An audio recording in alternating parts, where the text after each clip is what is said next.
Welcome to Executive Tools. Measuring your organization's one-on-ones, Part 2. Here we go. This cast answers these questions. How can I tell if managers who report to me are rolling out one-on-ones? How can I measure whether one-on-ones are being done? How can I reinforce one-on-ones in my organization? Well, if you want answers to these questions and more, keep listening. All right, Mark, so last week we talked about the controversial first point, which is make one-on-ones mandatory. And folks, if you haven't listened to part one, listen to part one before going on. Otherwise, your head will be spinning the entire time. And what Mark and I say will be nothing but white noise. So I think, Mark, you convinced me. I mean, you've convinced me that one-on-ones should be mandatory. So assuming everybody's like me, we'll move on. Our next point is we start getting into the actual measurement of one-on-ones, right? And the first way to do that is simply ask every week in your one-on-one, how many did you do? Pretty simple. Yeah, managers are surprised that simply insisting or making something mandatory doesn't necessarily mean it happens. No. Wait a minute, I said it. I said it's mandatory. What do you mean? Yeah, the concept of free will is an astounding thing at times. It's not enough to insist. Inconvenient. Yeah, as far as exactly. When we use role power, we get compliance rather than commitment. And what we know is compliance rather than commitment is often marked by, well, we'll call it spotty performance or less than ideal implementation. If your directs are doing something solely because they have to do it versus want to do it, data shows that they're less likely to approach it in a disciplined way or to work hard to master the skill or task. I mean, when you say it like that, you're like, oh yeah, that makes sense. But I still want mandatory to mean they'll absolutely do it. No, that's not the way it's going to be. So we don't expect our managers who report to us to become expert relationship building managers just because we insist on them doing one-on-ones. In order for that to happen, they'd have to have a bit of a conversion, a road to Damascus kind of moment. If they weren't doing it to begin with, they probably don't value relationships. So to make something mandatory and then for them suddenly to discover the value of the relationship, that's a pretty big deal in most cases if they're not behind the idea to begin with.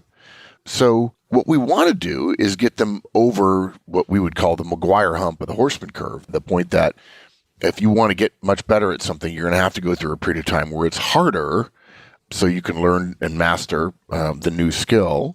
And the learning process, the difficult process, is the McGuire hump, that first part where things are harder, named after our good friend and client, Dan McGuire. And once they get over the hump, they can begin to see the benefits of O3s, develop their own commitment energy so that we can get rid of them using the compliance energy of our mandate. And look, the simple fact is, we can use one of the greatest management principles in the world, actually the greatest management principle in the world, so named for the title of the book it's in, and that is the things that get measured are the things that get done. We measure simply whether or not they're doing their one-on-ones. I love this part because this is an opportunity to create this very complex spreadsheet with variance to, to the standard, standard deviations, all that kind. I mean, probably could come up with 3 or 4 sheets in a workbook to do that. I think if you work real hard at it, you come up with a pivot table in there.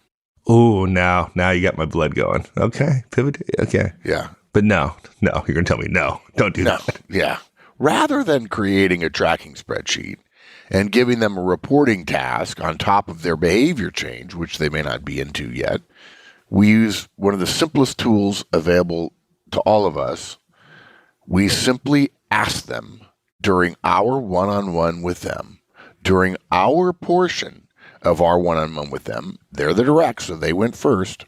We simply ask them, how many of your one-on-ones did you do last week? That's it. And we just write down their answer. That's it. I mean, that doesn't seem very scientific.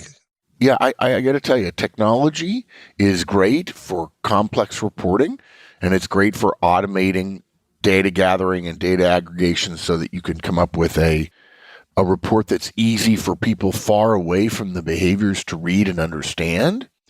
But for most managers with their directs at virtually any level, something simple works best. And reporting is as simple as the manager finding out Usually it's a passive finding out, meaning, okay, Mike's my boss. He makes me write a report and he doesn't have to do anything. He just has to look at it.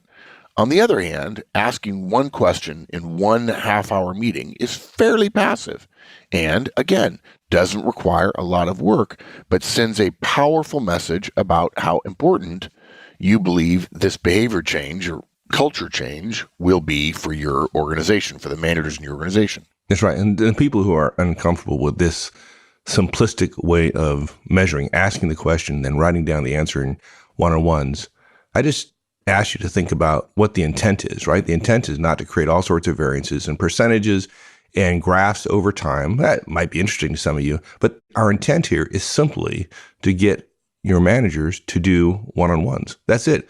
Compliance with your stated rule of doing O3s, right? That's it. And anything else is just wasted effort. Yeah.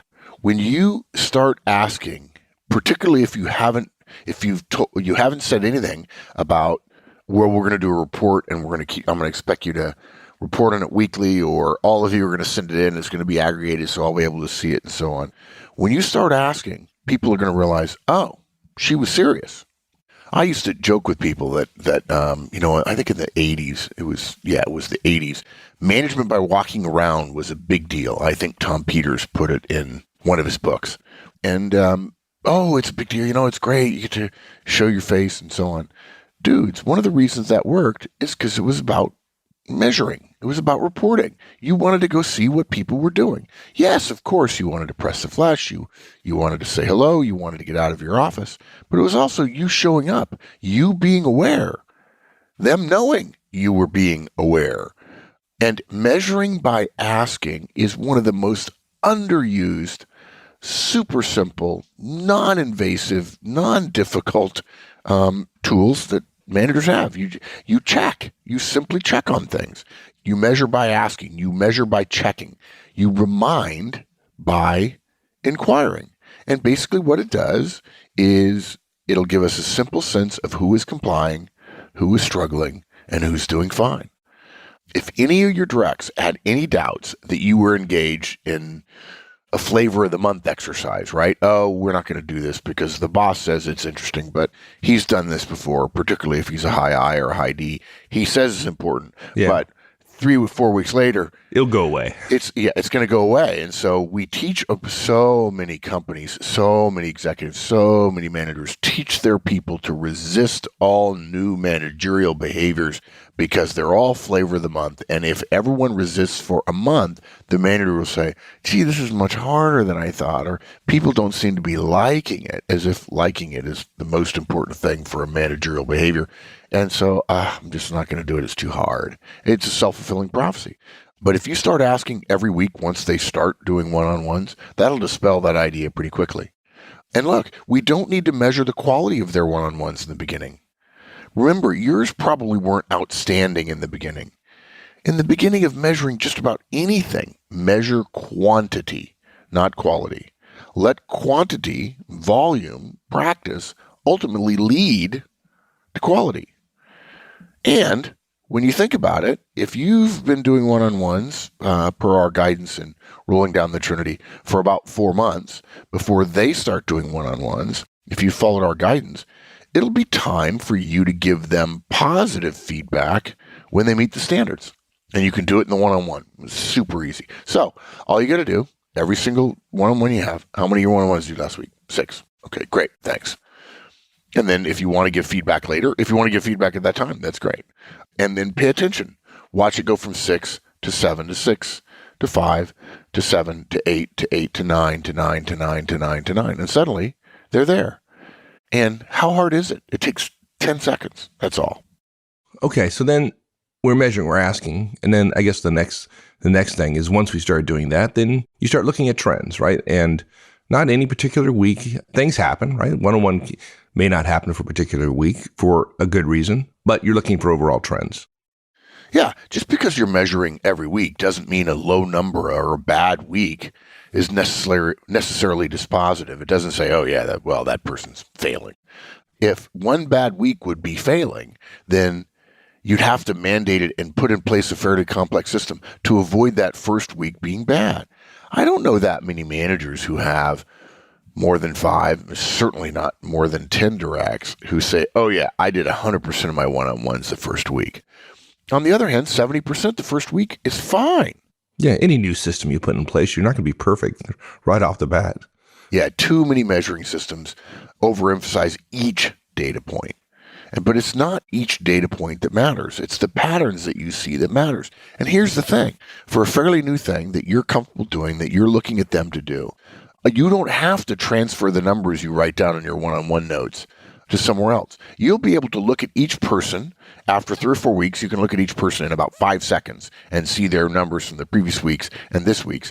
And you'll have a rough sense of how everyone's doing overall. You'll decide, you know what? Everybody's at 90% or above. I can say something, hey, great guys, glad to see it in my next staff meeting. Or if people aren't doing a lot of them and you ask a couple of follow-up questions, then you could say, okay, we got an issue here. We got people, I'm stepping on them. Somebody else is stepping on them. People think they can't do them on the road, whatever. And you can cover that in a staff meeting.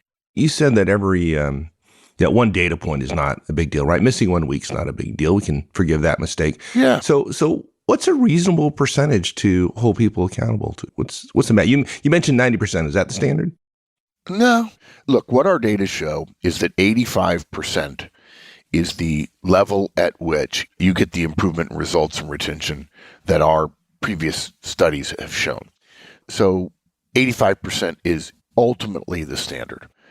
But if you had to ask me in the first 6 months, I'd say as long as they can hit 75%, we're on the right track. Okay. And so if you have 2 to 3 weeks where your managers aren't achieving 75%, now it might be worth asking about them. Hey, look, where are we?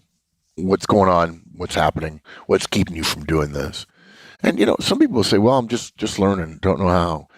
Always remember when people say that, if you're asking them to schedule something, they're not learning. Okay. Learning would be about the one-on-ones, learning how to ask questions and so on. Learning how to schedule something and how to keep their calendar, that's not learning. So it's not that hard to have them. And that's all we're measuring right now is whether they're having them. They may be horrible, but generally speaking, if you have reasonable people working for you, the first one-on-ones people do are not going to be horrible. Okay, so it seems pretty clear to me that at first we're focusing on measuring quantity, right? Right. Do them, not how well you do them. But at some point, we start to be interested in the quality of those one-on-ones. So what do we do in terms of measuring quality of one-on-ones? Well, the first thing you realize is some people are going to tell you they're having a pretty high quantity, but the quality is low, or they're going to tell you, unfortunately, they have pretty high quantity and they aren't actually meeting that standard. Fibbing happens. So after 2 to 3 months of one-on-ones, it's likely you'll have identified 1, 2, maybe more managers who need additional encouragement or guidance to get over that first McGuire's hump period about the new behavior. And you probably had some success getting them where they need to be, and you also had a couple of people that are hitting it out of the park.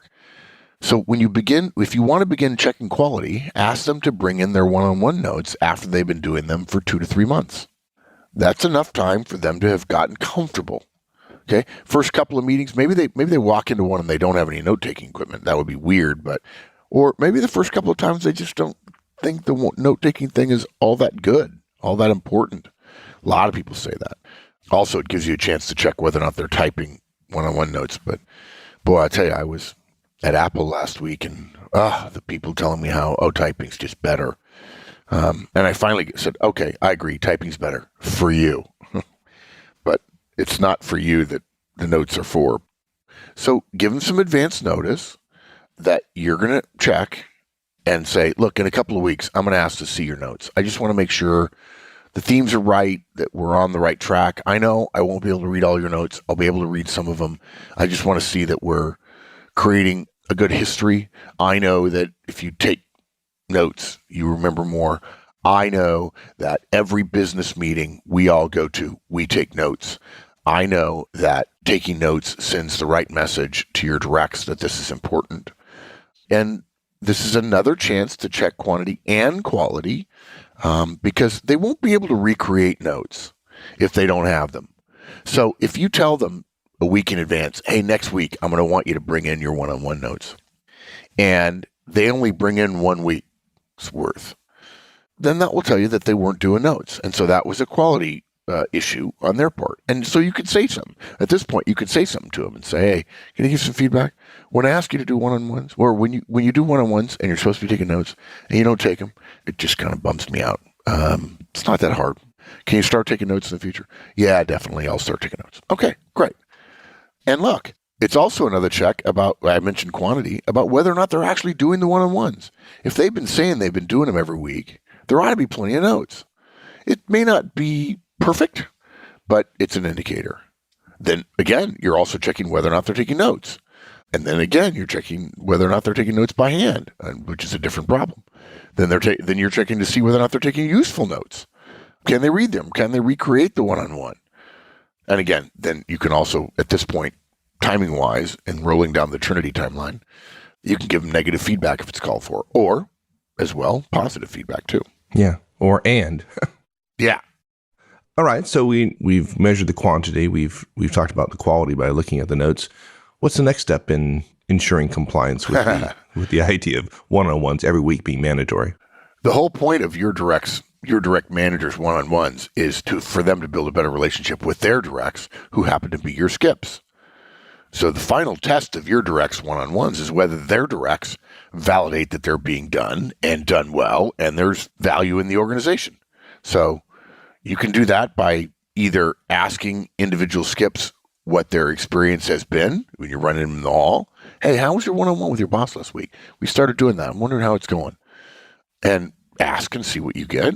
But the best way to get a sense of whether one-on-ones are truly taking root as a sustainable manager tool in your organization is to hear from them as a group and to reinforce your message to them as a group. It'll also save you some time to, give the message to everybody. And look, when you ask individuals, you get good information. Perhaps they'll tell others that you were asking.